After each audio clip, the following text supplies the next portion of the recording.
boys and girls, my story today is called Little Cottontail. It's about a bunny that desperately wants to grow up. I'm reading this story because I've been walking in the evenings and seeing a lot of cute little bunnies, and it reminded me of this story. It's an older one, but it's a good one. It's called Little Cottontail, and it is written by Carl Menling. Once there was a little cottontail rabbit who lived in a cozy nest. Mother, said the little cottontail, "When will I grow up?" "Soon," said his mother.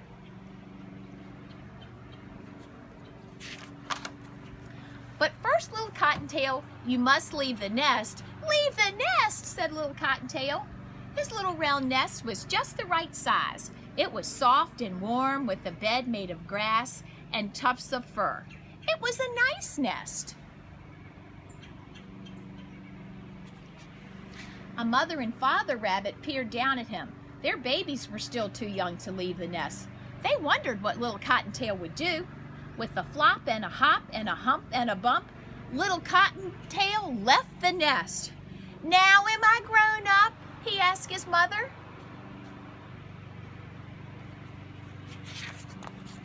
His mother smiled. "Not yet," she said. "First, little Cottontail, you must learn to wash yourself." "Please teach me," he said. "Watch closely," said his mother. A porcupine sitting on a hollow log watched closely too. This is the way you wash yourself early in the morning. Shake your feet one at a time. Then you lick them clean one at a time. Scrub your face with your long front paws. And then scratch your ears with your big hind paws.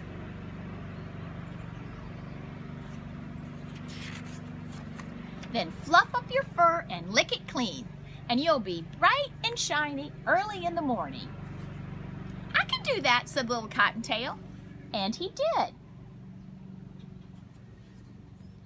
"Didn't he do that very well?" a deer mouse whispered to her tiny children.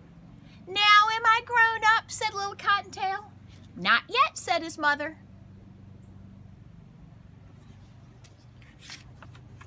First, little Cottontail, you must learn to eat what big rabbits eat. Out in the meadow all summer long, they eat grass and herbs and lots of green plants. Over by the farmhouse all summer long, they eat carrots and cabbage and nice fresh fruit. All through the winter, white with snow, they eat buds and twigs and the bark of trees. These are things that big rabbits eat whenever they are hungry. Little Cottontail said, "I listened closely and I think I know them." And he did. "Now am I grown up?" little Cottontail asked his mom. "Not yet," hissed a woodchuck popping up from his burrow. "First, you must learn about foxes." "What about foxes?" said little Cottontail. "Foxes likes to chase rabbits," said his mother. "They like to catch them and eat them for dinner. You must learn how to tell if a fox is coming. Now please, little Cottontail, you must listen very closely. This is the way you twitch your nose, sniff, sniff, sniff, up to the air for the smell of a fox. And then this is the way you cock your ears and you raise your head and you glance about to see if that bad fox is coming near. And if the fox comes, this is the way you lay back your ears and you bound away. This is the way you hop, hop, hop as fast as you can before the fox can catch you. You dodge and you twist and you take shortcuts. You zigzag and you circle and then you double back on your tracks. You lead the fox to a briar patch. You do a quick stop there and you hop to the side. And then you freeze like a statue. And then the fox runs by. And all that the fox ever does catch is a paw full of thorns in the briar patch. hope little rabbit can do all of that. That's so much to learn, said little Cottontail, though I did listen closely. Now let me see, what comes first? Oh yes, first I must twitch my nose.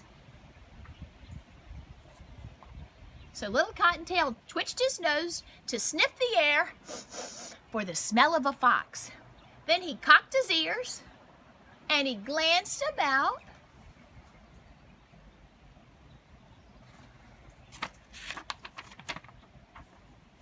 "Mother!" cried little Cottontail, "a fox is coming!" Into the hollow log sprang the porcupine. The deer mouse scampered off swiftly with her tiny children. Down popped the woodchuck into his burrow. And chee, chee, cried the robin as he flew away. All the animals had to get away from the fox. Little Cottontail and his mother laid back their ears and they bounded away, and the fox chased after them. Oh dear, thought the mother, what if little Cottontail doesn't remember everything that I taught him? Oh no. I'm scared to turn the page, boys and girls. Looks good. But little Cottontail zigzagged, and he circled, and he doubled back on his tracks. And then he came to a quick stop, and he hopped to the side. He froze like a statue, and the fox ran straight by into the thorns of a briar patch.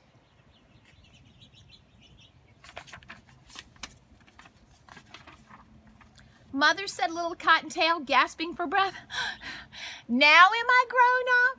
"Yes," said his mother, "now you are grown up, and you are a big Cottontail."